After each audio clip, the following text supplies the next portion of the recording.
Destiny Williams stood in the Skyway Airlines headquarters watching Theodore Ashworth III sign away his family's 60-year legacy. His hands trembled. Behind her, cameras flashed. 3 months ago, she was just a girl they laughed at, a girl with a fake ticket. Now she owned everything. But this victory tasted like ash. Before we dive into this incredible story, let me know where you are watching from today. Drop your location in the comments below. If you believe in justice, hit that like button right now and subscribe to this channel so you never miss a story like this. Now let us find out how one phone call changed everything. The morning of December 23rd began with the kind of quiet that only comes before something extraordinary. Destiny Williams woke up in her small but elegant apartment on Auburn Avenue, the historic heart of Atlanta where Black excellence had thrived for generations. She had lived here for 3 years now, ever since NASA transferred her to the nearby facility, and she had fallen in love with the neighborhood's energy, its history, its reminder that Black people had always built something beautiful even when the world tried to tear it down. Today was supposed to be simple. A flight to Los Angeles. A presentation at the Jet Propulsion Laboratory. A chance to share her research on aerodynamic stability systems that could save lives. She had been preparing for this moment for months, refining every slide, practicing every word, knowing that this presentation could define the next chapter of her career. She moved through her apartment with practiced efficiency, laying out her travel clothes on the bed, checking her carry-on bag for the 3rd time to make sure her laptop and presentation materials were secure. The leather bag she used was old, worn at the corners, the brass clasp tarnished from years of use. Her grandmother had given it to her when she left for MIT, pressing it into her hands with tears in her eyes. That bag had carried her through college, through graduate school, through her first day at NASA. It would carry her today. She showered, dressed in comfortable but elegant travel clothes, a pair of dark slacks and a cream-colored blouse that her grandmother said made her look professional. She checked herself in the mirror, adjusted her natural hair, and nodded at her reflection. 28 years old. Lead aerospace engineer at NASA. First in her family to graduate college. Today she would fly first class for the very first time in her life.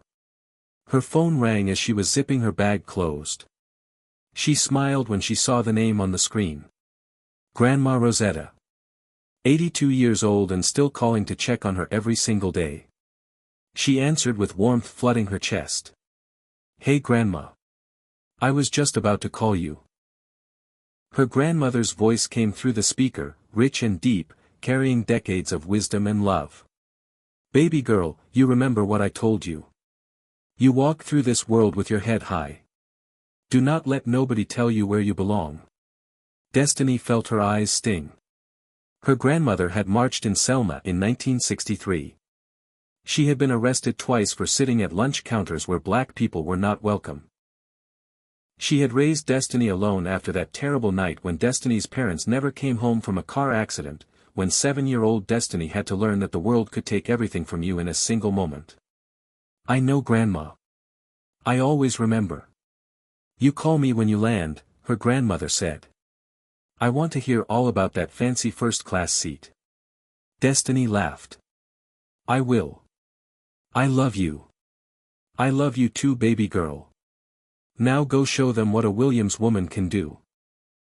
The drive to Hartsfield-Jackson International Airport took 45 minutes through holiday traffic.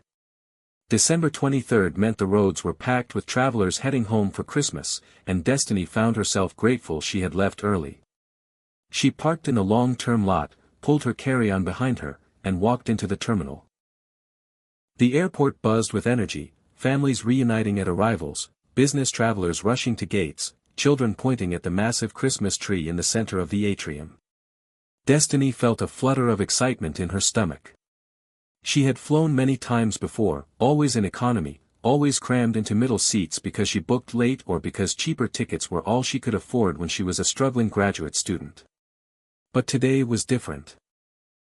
Today she had purchased her own first-class ticket with money she had earned through years of hard work, sacrifice, and excellence. $2,147. She had hesitated before clicking the purchase button, old habit screaming at her that it was too much, that she should save it, that she did not deserve such luxury. But then she thought about her grandmother, about all those years of being told she did not belong in certain spaces, and she clicked buy. The TSA checkpoint was busy but moving efficiently. Destiny joined the line, removed her laptop, placed her worn leather bag on the conveyor belt. She noticed the agent glance at her, then glance again. Random additional screening, the agent said flatly, gesturing her toward a separate line. Destiny felt the familiar tension creep into her shoulders but kept her face neutral. She had been through this before. The additional pat-down, the swab test for explosives, the questions about where she was going and why. She answered calmly, politely, the way her grandmother had taught her. Kill them with kindness, baby girl. Let them see their own ugliness reflected back. The screening took an extra 15 minutes, but finally she was through, gathering her belongings, checking her watch. Still plenty of time. She walked through the terminal toward Gate B47, passing shops and restaurants, the smells of coffee and cinnamon rolls mixing in the air. She stopped at a bookstore, her eyes drawn to a display of engineering journals. She picked up one with an article about advances in propulsion systems, flipping through the pages with genuine interest. A man beside her glanced at the journal, then at her, his expression suggesting surprise that someone who looked like her would read something like that. She ignored him, purchased the journal, and continued toward her gate. The anticipation built with every step. In a few hours she would be in Los Angeles. Tomorrow she would present her research to some of the brightest minds at JPL.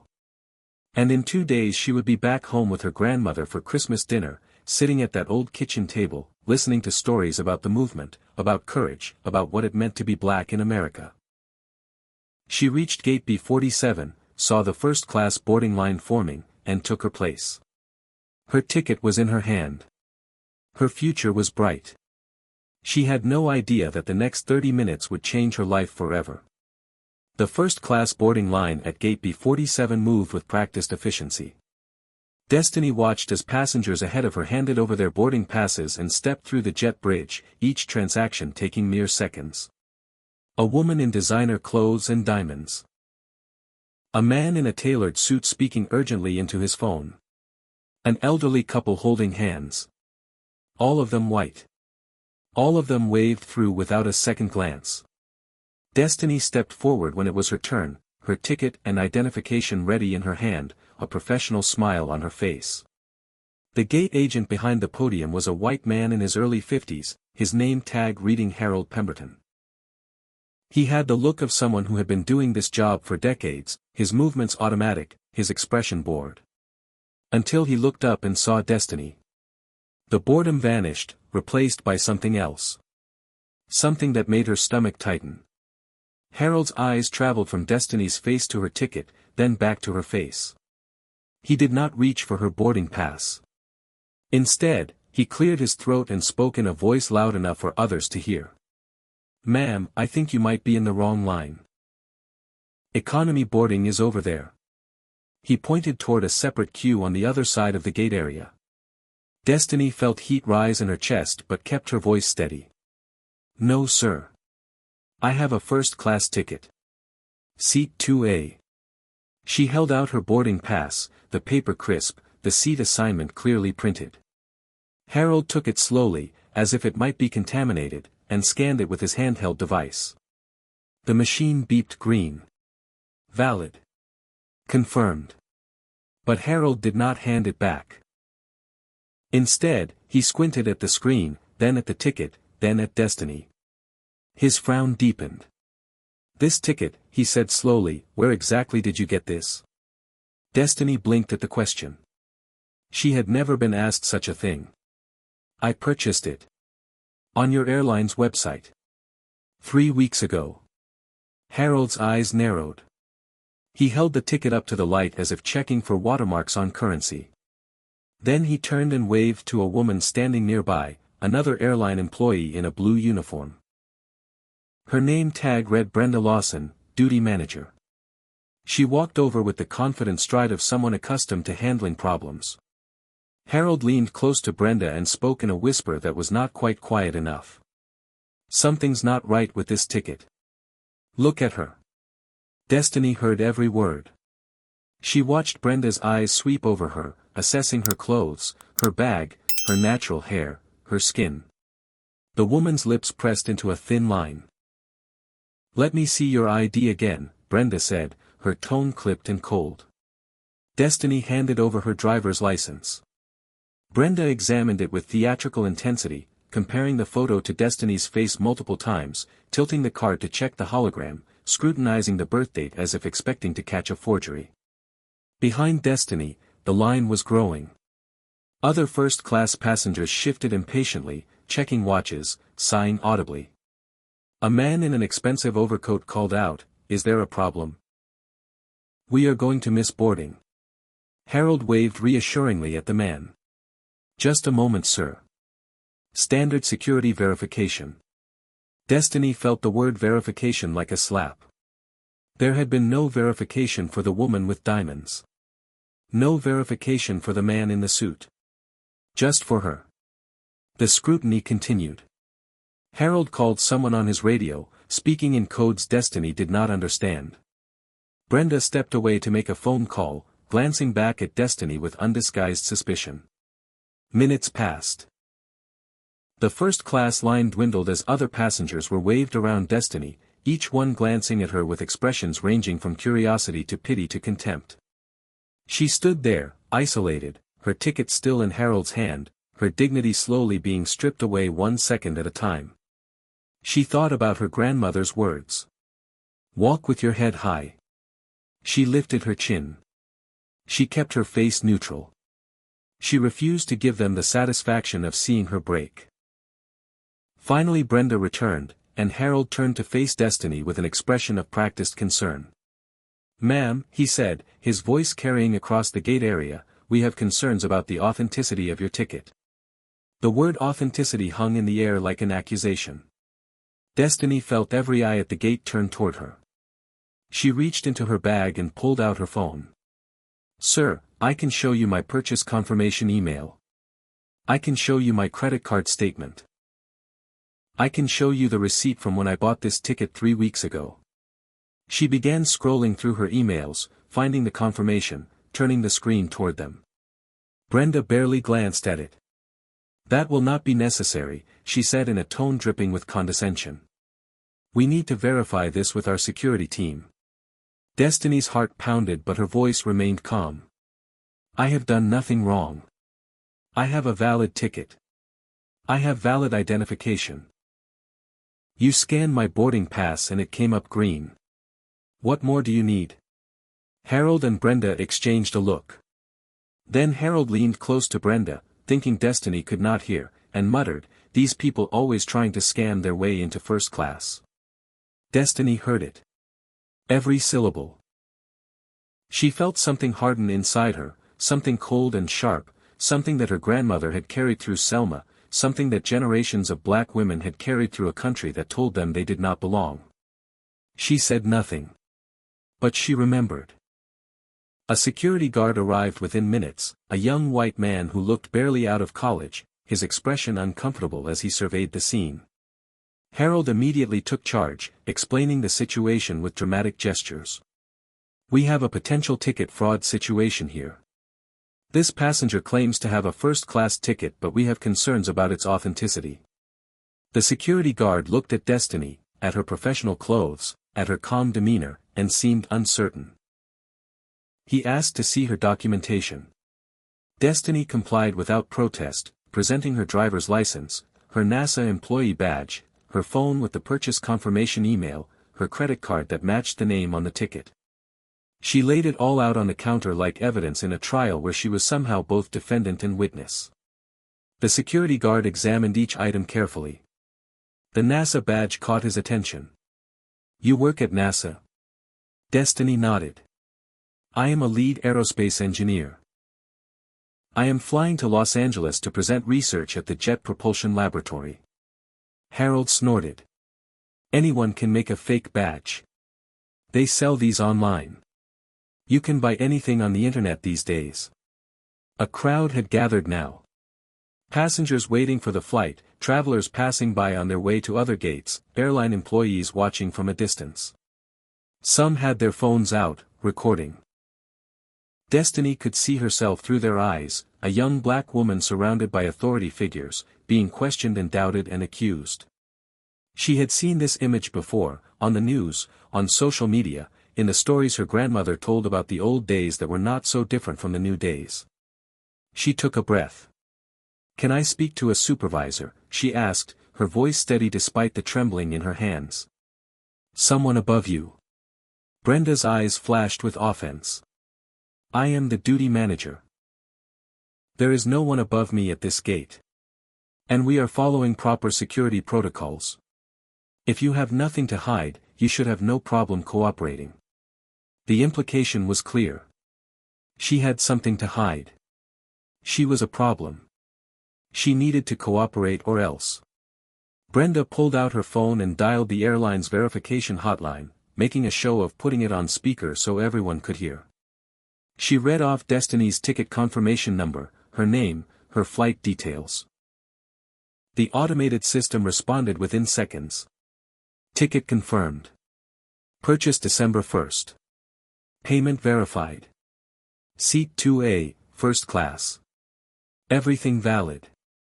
Everything legitimate." Harold waved his hand dismissively. "Systems can be hacked. We need manual verification. This is not enough." A wealthy white woman in line behind them sighed loudly. "Can we please just let security deal with her so we can board? I have a connection to make." Harold and Brenda exchanged a smirk. The kind of smirk that people share when they are in on a joke that no one else finds funny. Then the laughter began. It started with Harold, a low chuckle that he tried to suppress. Then Brenda, pressing her lips together but unable to hide her amusement. Then the wealthy woman, shaking her head with a condescending smile. Then others. Not everyone. But enough. Enough laughter to fill the gate area. Enough laughter to echo in Destiny's ears. Enough laughter to make her feel exactly what they wanted her to feel. Small. Worthless. Like she did not belong. Harold stepped closer to Destiny, his voice dropping to a mocking whisper that was still loud enough for those nearby to hear. "Ma'am, how exactly does someone like you afford a $2,000 ticket?" The word "someone like you" cut through her like a blade. She knew what he meant. Someone black. Someone who should be in economy. Someone who should be grateful to fly at all. A man in line made a joke. Maybe she won the lottery. Several people laughed. Brenda added her own cruelty. Or maybe she found someone's phone with the ticket on it. Picked it up off the ground and thought she hit the jackpot. More laughter. Open, ugly laughter. Destiny's hands shook. Her eyes burned. But she did not cry. She would not give them that. She stood perfectly still, her grandmother's voice in her head. "Do not let them see you break, baby girl. They want to see you break. That is how they win." She spoke through clenched teeth. "My ticket is valid. I demand to board my flight." What happened next would replay in Destiny's mind for years. Harold reached out and took her boarding pass from the counter. He looked at it, then at her, then at the laughing faces around them. And with slow, deliberate cruelty, he tore the boarding pass in half. The ripping sound silenced the laughter. Everyone watched. Harold dropped the torn pieces on the counter in front of Destiny. "We are denying you boarding. Skyway Airlines reserves the right to refuse service to anyone we believe is attempting fraud. Have a nice day." Brenda leaned in, her voice low but venomous. "You should be grateful we are not calling the police. Yet." Destiny looked at the torn pieces of her boarding pass. 3 weeks of anticipation. $2,000 of her own money. Her first time in first class. Her grandmother's pride. Her presentation at JPL. All of it torn in half by a man who decided in seconds that she did not belong. She bent down and carefully, almost ceremoniously, picked up the 2 pieces of her boarding pass. She placed them in her worn leather bag. She said nothing.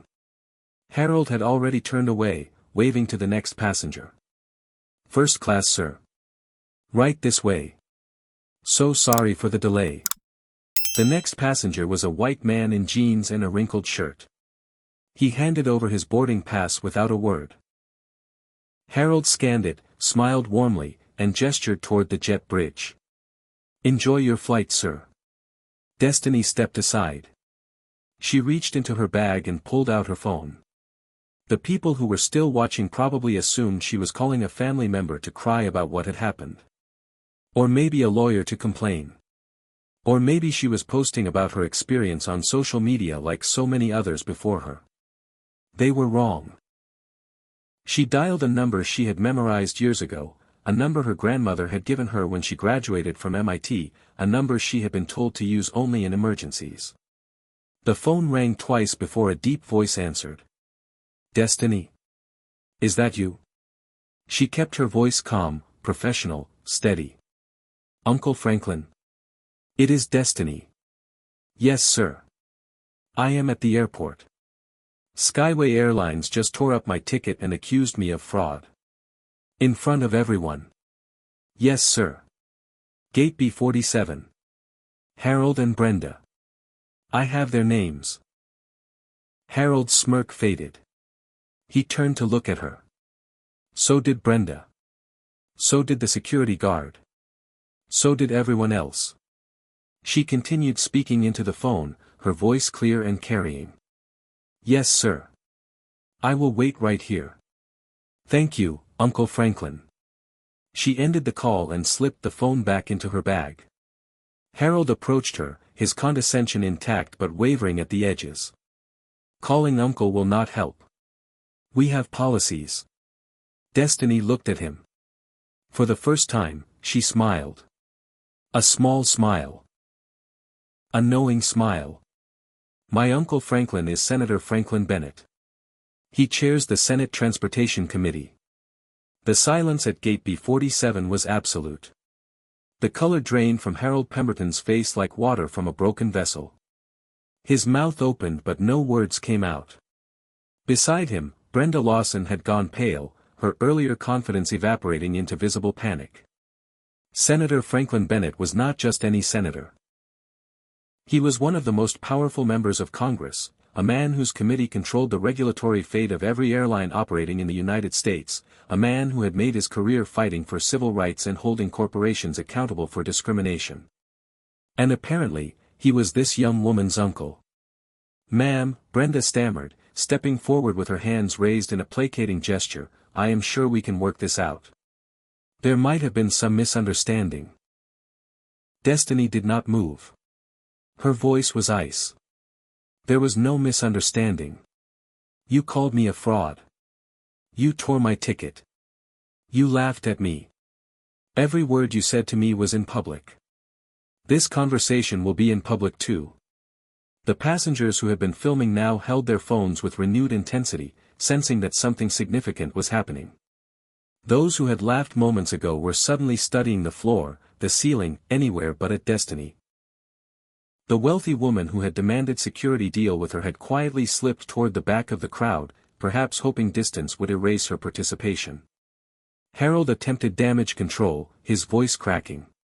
"Dr. Williams, if that is really your name, perhaps we should discuss this in private. We have a customer service lounge where we could sort everything out." Destiny shook her head slowly. "You did not offer me privacy when you were humiliating me. You did not lower your voice when you asked how someone like me could afford a ticket. Everything you did for an audience. Now you can face the consequences with an audience too." Phone calls were being made rapidly now. Someone from airport management had been alerted. The security guard was speaking urgently into his radio. Harold kept glancing toward the exit as if calculating whether he could simply walk away and pretend none of this had happened. Then Captain Douglas Mitchell appeared. He was a pilot in full uniform, silver hair, distinguished bearing, the kind of man whose presence commanded immediate respect.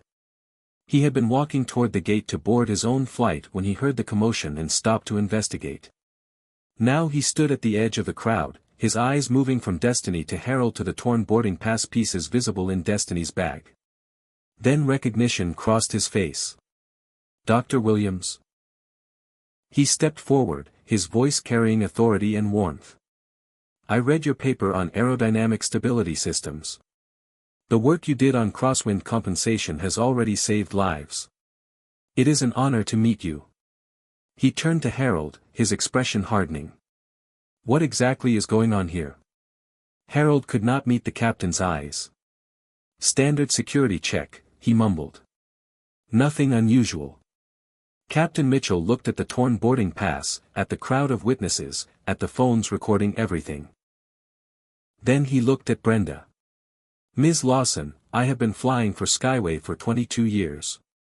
I have never once seen a gate agent tear up a passenger's boarding pass. What happened here?" Before Brenda could answer, Pamela Foster arrived. She was the airport director, a black woman in her 50s with a reputation for efficiency and zero tolerance for discrimination.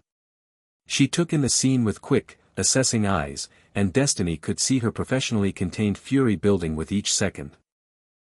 "Mr. Pemberton, Ms. Lawson," she said crisply, "I need you to explain what happened here. Now." Harold began to speak but Pamela cut him off. "Not you." She turned to the passengers. "Did anyone witness what occurred?" The responses came flooding in. They accused her of having a fake ticket. They tore up her boarding pass right in front of everyone. They asked how someone like her could afford first class. They laughed at her. Multiple people laughing. "I have it on video." Pamela's jaw tightened. She turned to Destiny, and her voice softened. "Dr. Williams, on behalf of this airport, I am deeply sorry for what you have experienced. Please allow me to rebook you immediately on any flight, any airline. All expenses covered. First class. Destination of your choice." Destiny appreciated the gesture but she was not finished. "Thank you.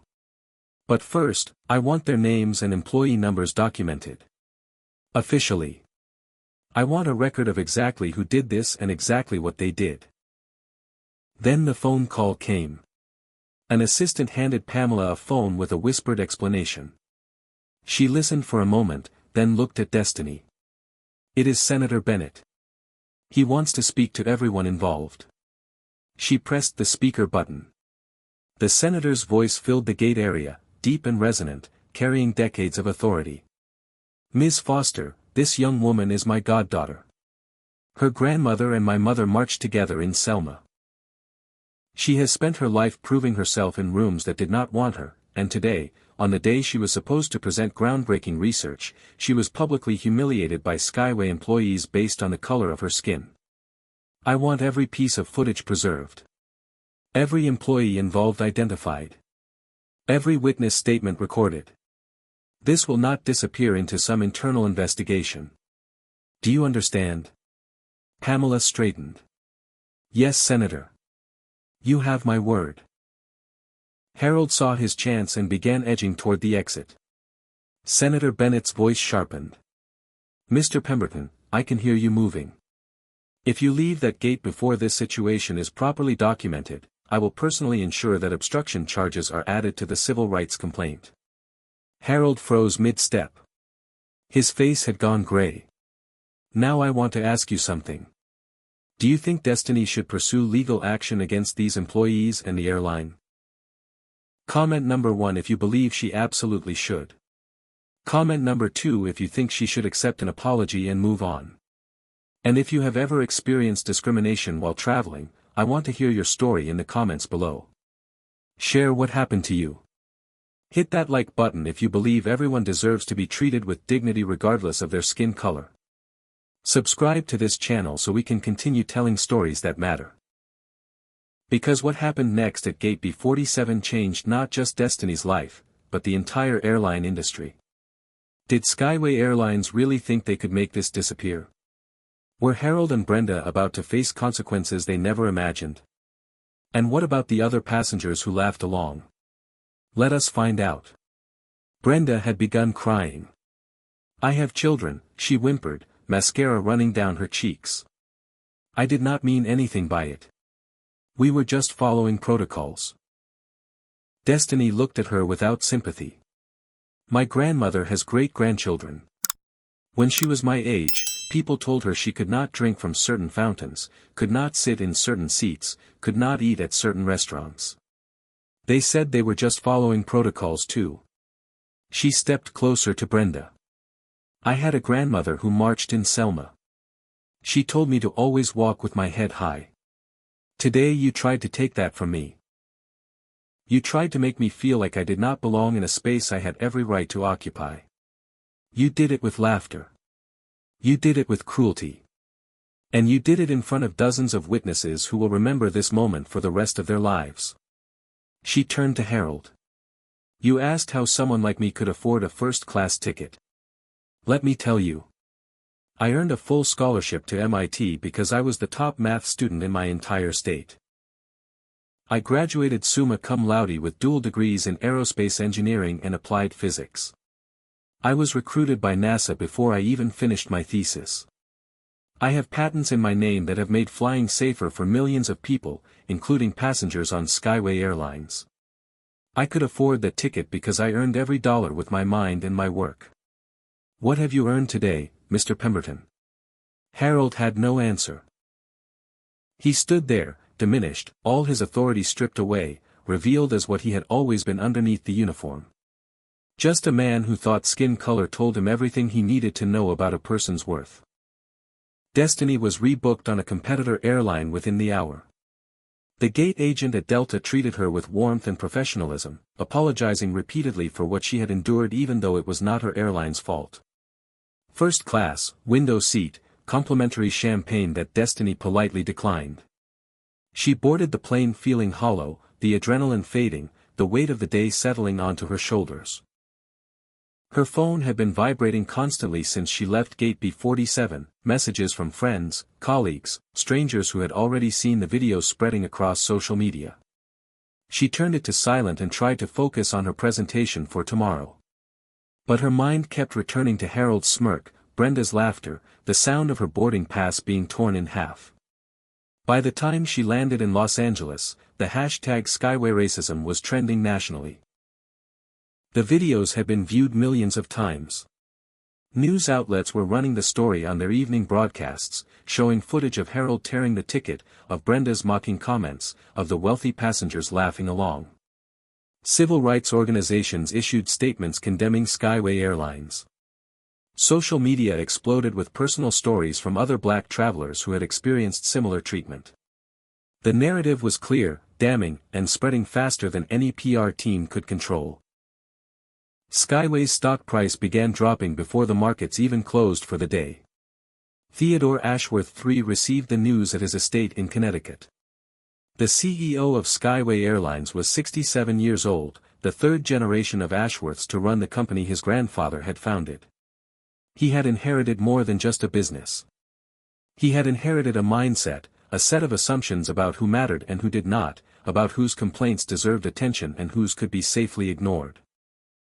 When his assistant showed him the viral videos, his first instinct was damage control. Get legal on the phone. Prepare a statement. Something about taking allegations seriously and conducting an internal investigation. The standard playbook. He had seen other companies weather similar storms. Say the right words, wait for the news cycle to move on, settle quietly if necessary. What he did not understand, not yet, was that this storm was different. Crystal Morrison was the reporter who broke the story nationally. 32 years old, ambitious, hungry for the kind of story that changed careers. She had been following the hashtag from its earliest moments and recognized immediately that this was bigger than a single incident. This was a pattern. She reached out to her sources, dug through complaint records, found other passengers who had experienced similar treatment at Skyway gates across the country. Within 48 hours she had documented 17 separate incidents of racial profiling by Skyway employees, all of them dismissed internally, none of them resulting in disciplinary action. Her report aired on prime-time news 2 days after Destiny's humiliation. The stock dropped another 15%. Destiny presented her research at JPL the day after she landed. She did not mention what had happened at the airport, did not let her personal trauma interfere with her professional responsibility. But her colleagues knew. They had seen the videos. Several of them approached her afterward with words of support, admiration for her composure, outrage at what she had endured. She thanked them quietly and returned to her hotel room, where she finally allowed herself to cry. She called her grandmother that night. Grandma Rosetta listened to everything, the accusations, the laughter, the torn ticket, the senator's intervention. When Destiny finished, there was a long silence on the line.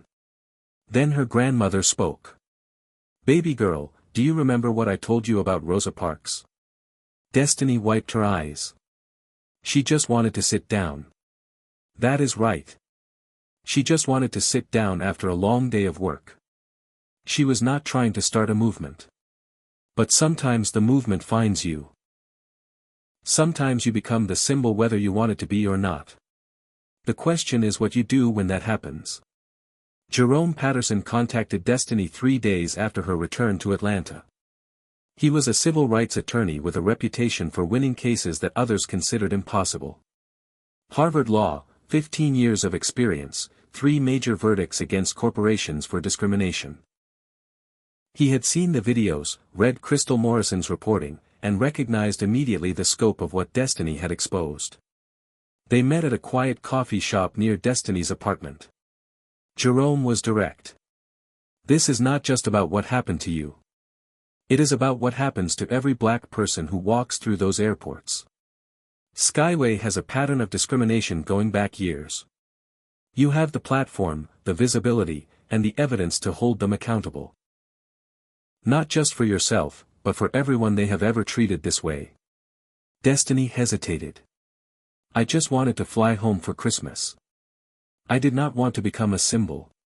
Jerome nodded sympathetically. "I understand. But symbols matter. Rosa Parks did not set out to change history. She just refused to give up her seat. Sometimes the most powerful acts of resistance start with someone simply demanding to be treated as human. The question is whether you are willing to carry that weight." Destiny thought about her grandmother, about Selma, about all the people who had carried weight so that she could have the opportunities she had today. She thought about the other passengers who had experienced what she experienced but did not have a senator's phone number to call. She thought about the flight attendants and gate agents who had to work alongside people like Harold and Brenda. She looked at Jerome. What would pursuing this case actually look like?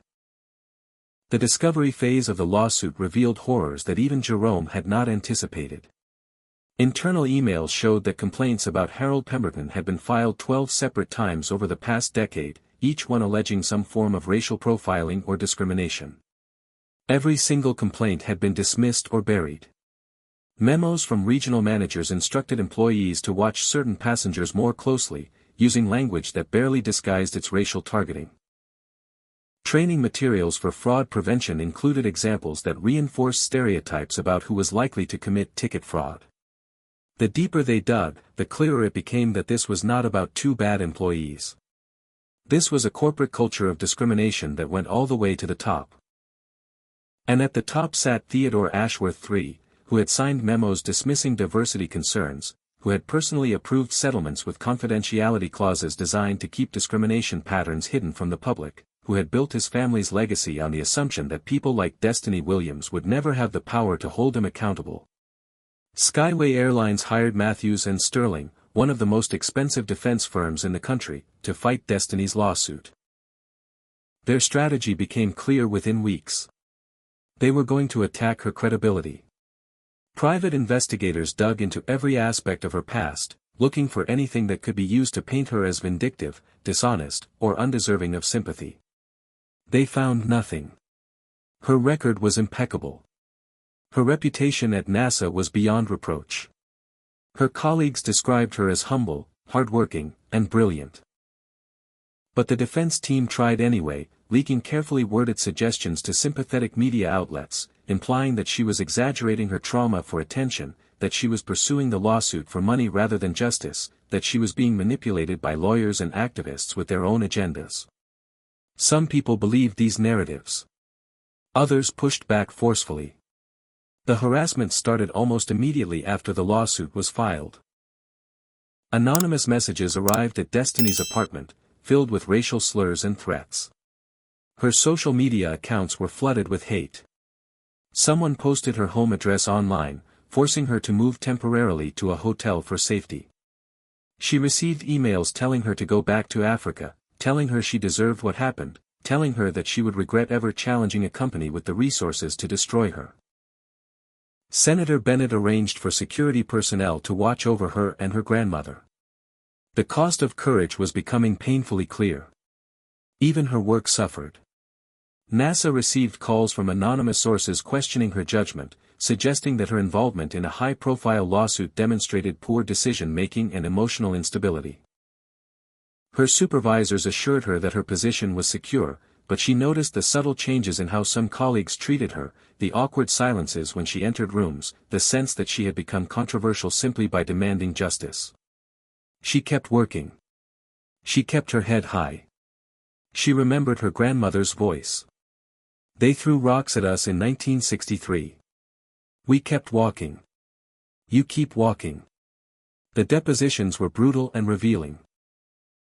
Harold Pemberton sat across from Jerome Patterson in a conference room, a court reporter documenting every word. Jerome walked him through the events of December 23 methodically, asking him to explain each decision, each assumption, each action. Harold remained arrogant throughout, seeming to believe that his 25 years of seniority would protect him from consequences. The turning point came when Jerome asked a simple question. Mr. Pemberton, you testified that you used your judgment to determine that Dr. Williams's ticket might be fraudulent. What specific indicators led you to that judgment? Harold shifted in his seat. She did not look like a typical first-class passenger. Jerome leaned forward. What does a typical first-class passenger look like, Mr. Pemberton? The silence stretched for nearly 30 seconds. Harold had no answer that would not condemn him. He mumbled something about overall demeanor, about professional experience, about security training. But the damage was done. His own words, recorded and transcribed, revealed the truth that everyone already knew. Brenda Lawson's deposition was worse. She attempted to blame everything on Harold, claiming she was just following his lead, that she had concerns about his behavior but was afraid to speak up. But Jerome had emails showing that she had participated enthusiastically in the mockery, had made her own cruel jokes, had been the one to suggest calling security. When confronted with these facts, she broke down crying and admitted something devastating. We all do it. You can tell who belongs where. It is not written down anywhere but everyone knows. You learn to spot the ones who are trying to get something they have not earned. Jerome asked her to clarify. The ones who are trying to get something they have not earned. Who are these people, Ms. Lawson? How do you identify them? Brenda realized too late what she had said. Her lawyer called for a break. But the words were already on the record. Theodore Ashworth III was deposed in his Connecticut estate, surrounded by lawyers and advisors. He projected confidence, claiming ignorance of any discrimination patterns at his airline, insisting that he had delegated operational matters to subordinates and could not be held responsible for the actions of individual employees. Jerome presented him with memo after memo bearing his signature, documents that showed he had been informed of discrimination complaints and had personally approved their dismissal. One email was particularly damning.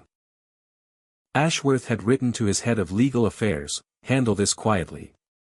We cannot afford another diversity incident. Bad optics." Jerome asked him to explain what he meant by diversity incident. Ashworth stammered that he had been referring to operational matters, to efficiency concerns, to nothing related to race. But the memo's context was clear. He had known. He had chosen to cover it up rather than address it. He had prioritized his company's image over human dignity. The class action expanded as more victims came forward. 47 plaintiffs eventually joined Destiny's lawsuit, each with their own story of humiliation at the hands of Skyway employees. A black cardiologist who had been accused of stealing his own frequent flyer miles. A Latina business owner questioned about whether her credit card was really hers. An elderly black professor forced to miss a family funeral because of boarding delays caused by discriminatory screening. Each story added weight to the pattern of evidence. Each voice joined the chorus demanding accountability. Skyway offered a settlement of $50 million with a strict confidentiality agreement. Jerome presented the offer to Destiny and the other plaintiffs. The money would be divided among them, enough to change lives, enough to compensate for pain and suffering, enough to move on and forget. But forgetting was precisely the problem. Confidential settlements protected predators. They allowed corporations to buy silence and continue harmful practices without public scrutiny. They turned victims into accomplices in their own erasure. Destiny spoke to the group of plaintiffs. I did not come this far to help them hide what they did. We reject the settlement. We go to trial. The vote was unanimous. The courtroom was packed on the first day of trial. Media from around the world had descended on Atlanta to cover what many were calling the most significant civil rights case against a corporation in decades. Civil rights leaders sat in the gallery alongside ordinary citizens who had taken time off work to witness history. Security was tight after threats against Destiny and other plaintiffs. Outside the courthouse, protesters held signs demanding justice for all victims of airline discrimination. Destiny sat at the plaintiff's table wearing a simple navy dress, her grandmother's worn leather bag at her feet. Grandma Rosetta sat in the front row of the gallery, 82 years old, wearing the button from the 1963 March on Washington pinned to her lapel. She had insisted on being there despite her failing health. This moment belonged to both of them. Jerome Patterson delivered his opening statement with the precision of a surgeon and the passion of a preacher. Ladies and gentlemen of the jury, this case is about a lie America tells itself. The lie that we have overcome. The lie that discrimination is a thing of the past. The lie that isolated incidents are just bad apples rather than symptoms of rotten trees. On December 23 of last year, Dr. Destiny Williams attempted to board a first-class flight she had purchased with her own money, earned through her own genius and hard work. Instead of a boarding pass, she received humiliation. Instead of a seat, she received laughter. Instead of service, she received cruelty. Skyway Airlines made Destiny Williams a symbol that day. They just did not choose which kind of symbol she would become. The defense attorney from Matthews and Sterling stood to deliver his own opening. This case, he said in measured tones, is about two employees who made a mistake. Not a company. Not a culture. A mistake. His client was prepared to acknowledge that Mr. Pemberton and Ms. Lawson had exercised poor judgment, but individual poor judgment was not evidence of corporate policy. Skyway Airlines, he insisted, had always been committed to treating all passengers with dignity and respect. The witnesses came one after another, each testimony building the foundation of the plaintiff's case. Captain Douglas Mitchell testified about encountering Destiny at the gate, about recognizing her from her published research, about his shock at seeing how she had been treated. Passengers testified about the mockery, the laughter, the clear racial targeting. Expert witnesses explained the psychology of discrimination, the way institutional cultures could normalize prejudice, the impact of racial trauma on victims. Former Skyway employees testified about internal directives they had received, about pressure to profile certain passengers, about complaints they had filed that went nowhere. The pattern emerged in devastating detail, incident after incident, complaint after complaint, cover-up after cover-up. Destiny took the stand on the fifth day of trial. Jerome walked her through the events of December 23 with careful questions, allowing her to tell her story in her own words. She described arriving at the airport, the excitement of flying first class for the first time, the small indignities she had learned to expect as a black woman in America. She described Harold's initial challenge, Brenda's condescension, the growing crowd of witnesses. She described the laughter that still echoed in her nightmares. She described the moment Harold tore her boarding pass in half, the cruelty in his eyes, the satisfaction in his smile. Her voice remained steady throughout, but tears streamed down her face when she spoke about her grandmother. She told me to always walk with my head high. She marched in Selma so that I could sit in first class. And on December 23, two strangers decided that everything she fought for, everything I worked for, did not matter. Because of the color of my skin, I was a fraud. I was a scammer. I was someone who needed to prove she belonged in a space she had every right to occupy. The defense attorney's cross-examination attempted to paint her as vindictive, as someone seeking financial gain rather than justice. Destiny met each question with calm dignity. Is it true that you are seeking monetary damages in this case? Yes. And would you accept a settlement that included a confidentiality agreement? No. Why not? Because confidential settlements allow companies to continue harming people. I would rather have the truth in public than a check in private. Then she leaned forward slightly. I have designed systems that keep pilots safe. I have contributed to putting rovers on Mars. I have more money than I ever imagined having growing up on food stamps in Atlanta. I do not need Skyway's money. I need Skyway to change. And change does not happen in secret.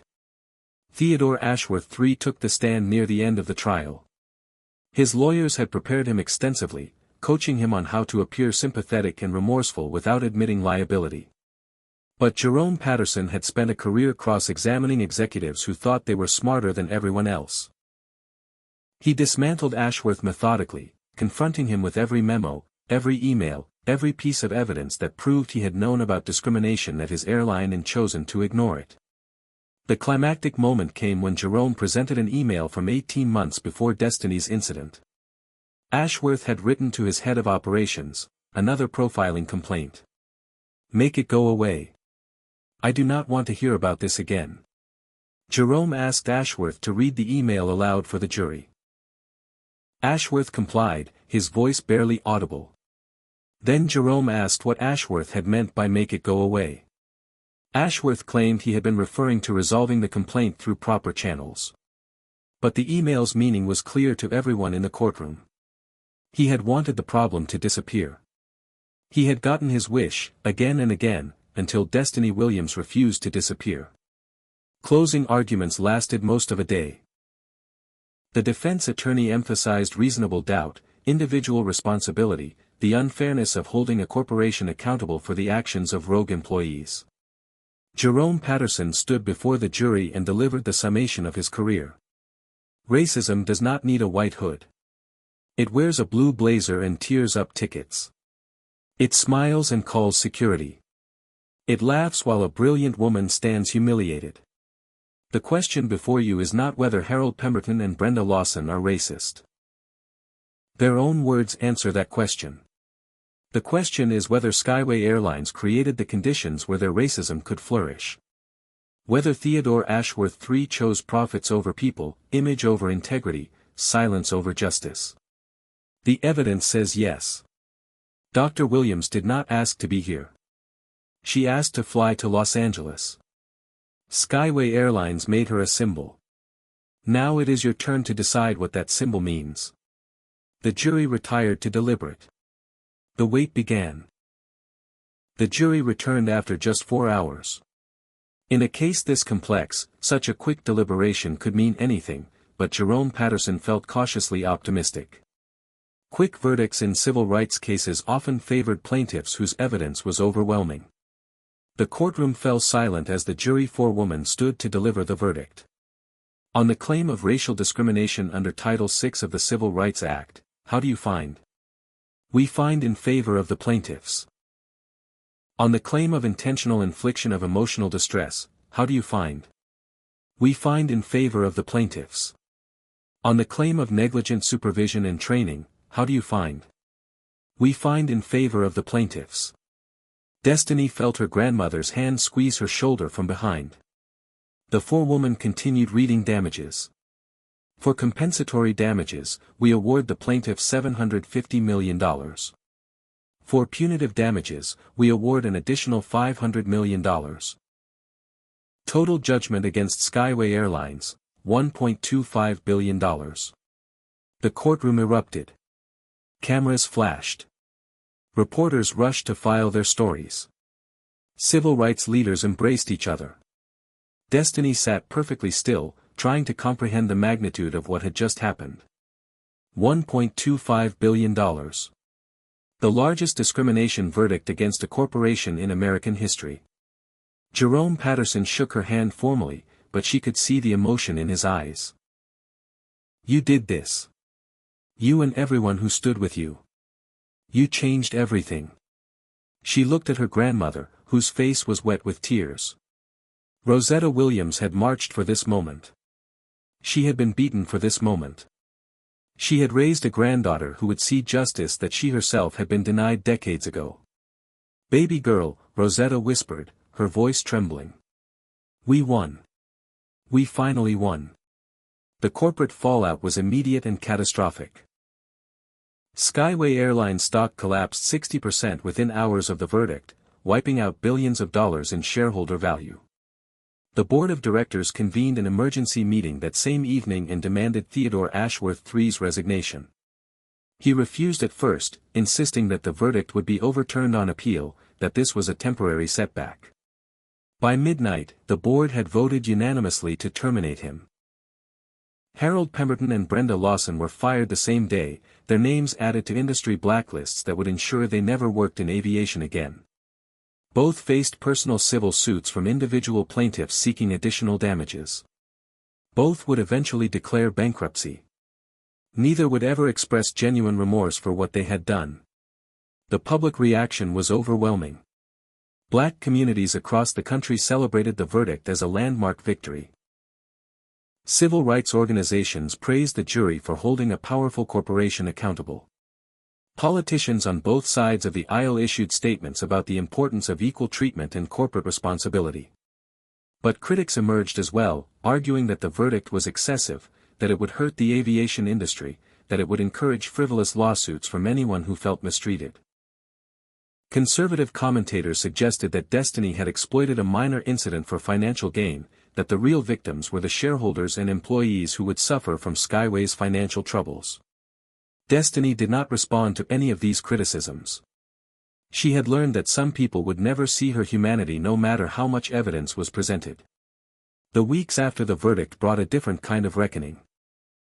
Destiny visited her grandmother every day, sitting at the old kitchen table where she had grown up, listening to stories about the movement, about courage, about what it meant to fight for something larger than yourself.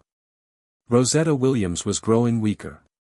The doctors said it was simply age, the accumulated weight of 82 years of struggle. But Destiny sensed something else.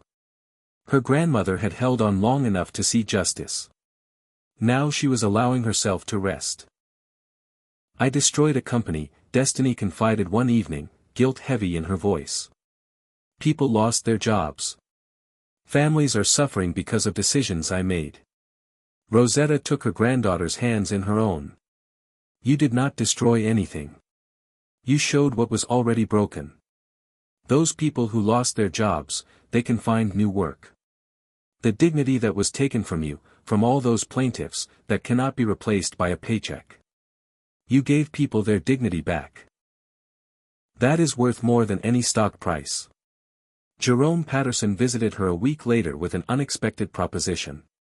An investment group had approached him with an offer that seemed almost absurd. Skyway Airlines was filing for bankruptcy, unable to pay the judgment and abandoned by investors. Its assets, the planes, the routes, the gates, the brand, were being liquidated. The investment group wanted Destiny to anchor their bid to purchase the company.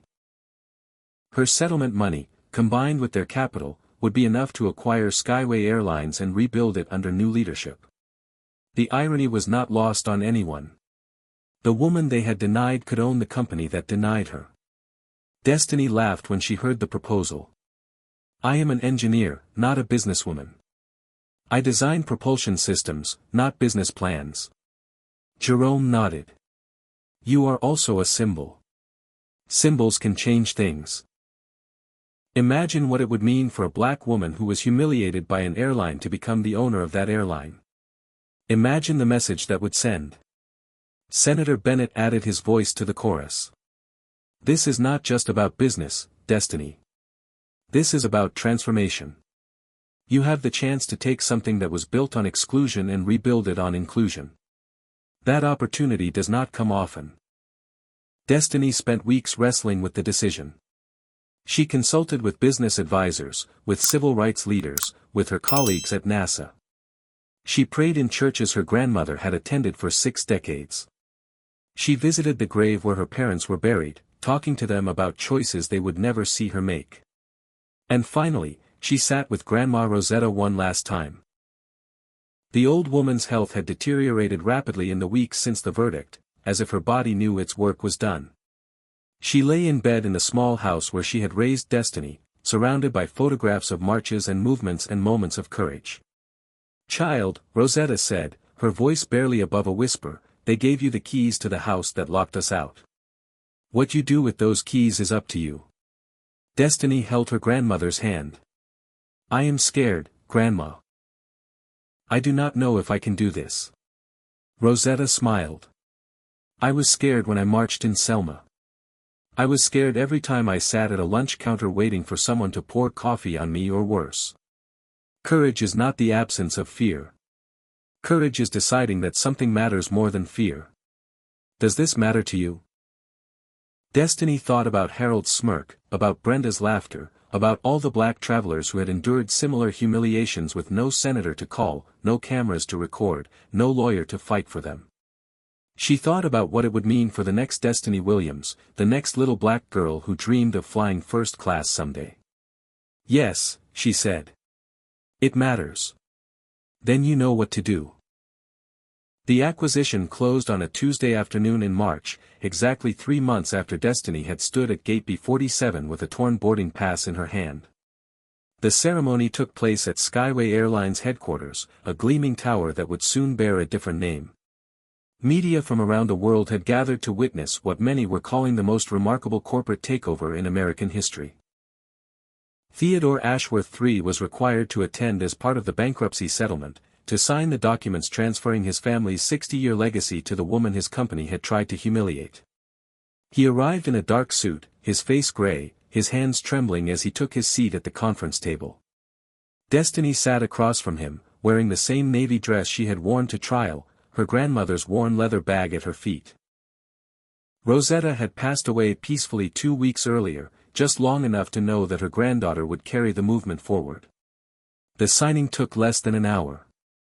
Each document transferred more of the Ashworth legacy into Destiny's hands. The planes. The routes. The gates. The brand. The future. When the final signature was complete, Theodore looked at Destiny with something between hatred and defeat. "You have destroyed my family's legacy," he said, his voice hoarse. Destiny met his gaze without flinching. "No. Your legacy was discrimination and denial. It was humiliating passengers because of their skin color and covering it up when they complained. It was building wealth on the assumption that people like me would never have the power to hold you accountable. That legacy deserved to end. I am building something new." She stood, and the cameras captured the moment, a black woman in control of the room where decisions had been made for decades about who belonged and who did not. The headlines blaze across every news outlet that evening: "Discrimination Victim Purchases Skyway Airlines." The transformation began immediately. Destiny renamed the company Horizon Airways, symbolizing a new direction, a new future, a new horizon for everyone who traveled with them. She assembled a leadership team that reflected America's diversity, hiring executives who had experienced discrimination themselves and understood in their bones why it mattered. She implemented industry-leading anti-discrimination training, not the perfunctory corporate seminars that other companies use to check boxes, but genuine education about implicit bias, cultural competency, and the history of exclusion in American travel. She established scholarships for underrepresented students pursuing careers in aviation, ensuring that the next generation of pilots and engineers and executives would look like America. And she hired Keisha Reynolds as head of customer service, a black woman who had been forced out of her position at another airline after filing a discrimination complaint. Keisha would ensure that no passenger ever experienced what Destiny had experienced at Gate B-47. the personal cost remained heavy even in victory. Destiny returned to Atlanta for her grandmother's funeral, standing in the church where Rosetta had worshipped for 60 years, listening to eulogies from civil rights veterans who remembered marching beside her. She spoke last, her voice steady despite the grief threatening to overwhelm her. My grandmother taught me that courage is not the absence of fear. It is deciding that something matters more than fear.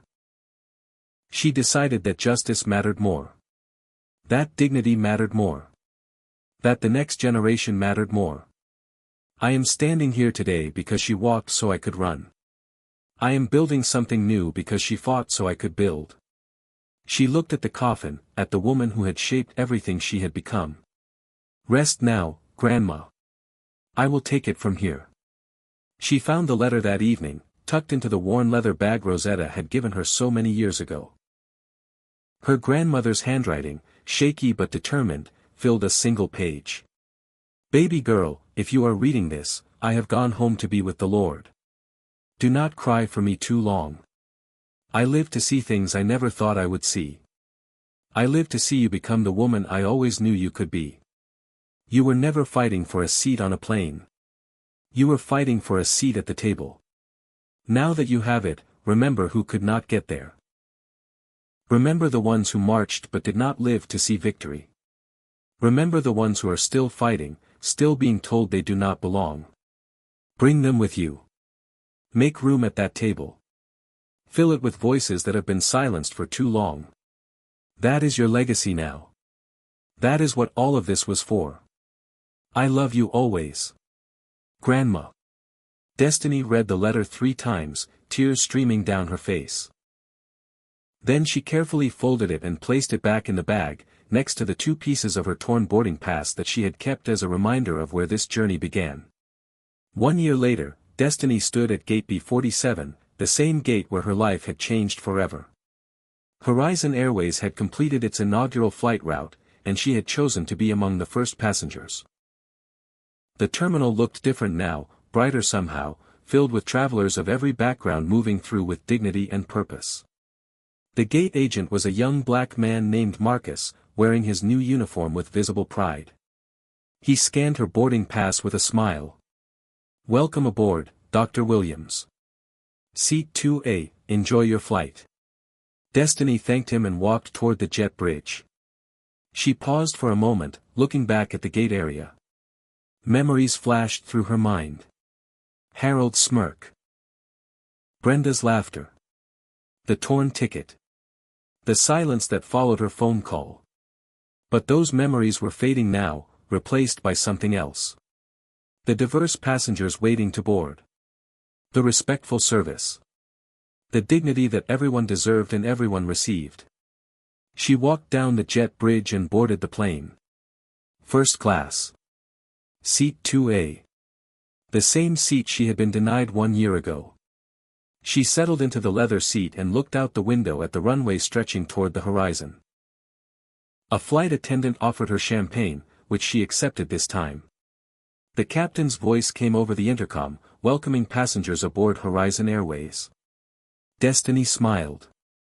She thought about her grandmother, about Selma, about all the seats that had been denied and all the tables that had been closed. She thought about Harold Pemberton, probably working some minimum wage job now, stripped of the power he had once wielded so cruelly. She thought about Theodore Ashworth III, watching his family legacy dismantled and rebuilt into something better. And she thought about herself, about the girl who had grown up on food stamps and was now sitting in the owner's seat of an airline. The plane began to taxi toward the runway. Destiny watched the terminal recede, watched gate B47 disappear from view. They laughed because they thought I did not belong, she whispered to herself. But I did not come here to belong. I came here to change where here is. The engines roared. The plane lifted off the ground. And Destiny Williams rose into the sky, toward the horizon, toward a future she had built from the ashes of injustice. Now I want to hear from you. What part of Destiny's story moved you the most? Was it her grandmother's wisdom? Her courage in the face of humiliation? Her decision to transform rather than simply punish? Drop your answer in the comments below. And let me ask you this. If you were in Destiny's position, would you have purchased the airline that humiliated you, or would you have walked away with the settlement and never looked back? Comment your honest answer. If this story inspired you, hit that like button and let me know. Subscribe to this channel and turn on notifications so you never miss another story about ordinary people doing extraordinary things. Share this video with someone who needs to hear that justice is possible, that courage matters, that one person can change everything. Thank you for watching until the very end. May you always have the strength to walk with your head high, no matter what obstacles stand in your way. May you find your own seat at the table and make room for others when you get there. Until next time, stay strong, stay hopeful, and never let anyone tell you where you belong. Destiny's journey teaches us profound truths about dignity, perseverance, and the power of standing firm in the face of injustice. First, never let anyone define your worth based on appearance or assumptions. Harold and Brenda judged Destiny in seconds, dismissing her intelligence, her achievements, and her humanity because of the color of her skin. Their prejudice cost them everything while Destiny's dignity remained intact. Second, preparation meets opportunity. Destiny had worked her entire life to earn her place. When injustice struck, she had the credentials, the connections, and the composure to respond effectively. Her grandmother's wisdom had prepared her for this moment decades in advance. Third, transformation is more powerful than revenge. Destiny could have taken her settlement and disappeared.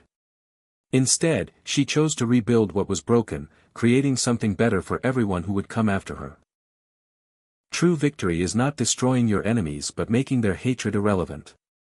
Fourth, one voice can change everything. Destiny did not set out to become a symbol, but her refusal to accept humiliation silently inspired 47 other victims to join her fight. Never underestimate the ripple effects of standing up for yourself. Finally, honor those who walked before you. Destiny carried her grandmother's legacy in everything she did, transforming personal pain into collective progress. We all stand on the shoulders of those who fought before us. What lesson resonated most deeply with you? Share your thoughts in the comments below. If this story moved you, hit that like button and subscribe so you never miss stories that matter. Share this video with someone who needs encouragement today. Thank you for being part of this community. May you always find the courage to demand dignity and the wisdom to transform obstacles into opportunities. Until next time, walk with your head high.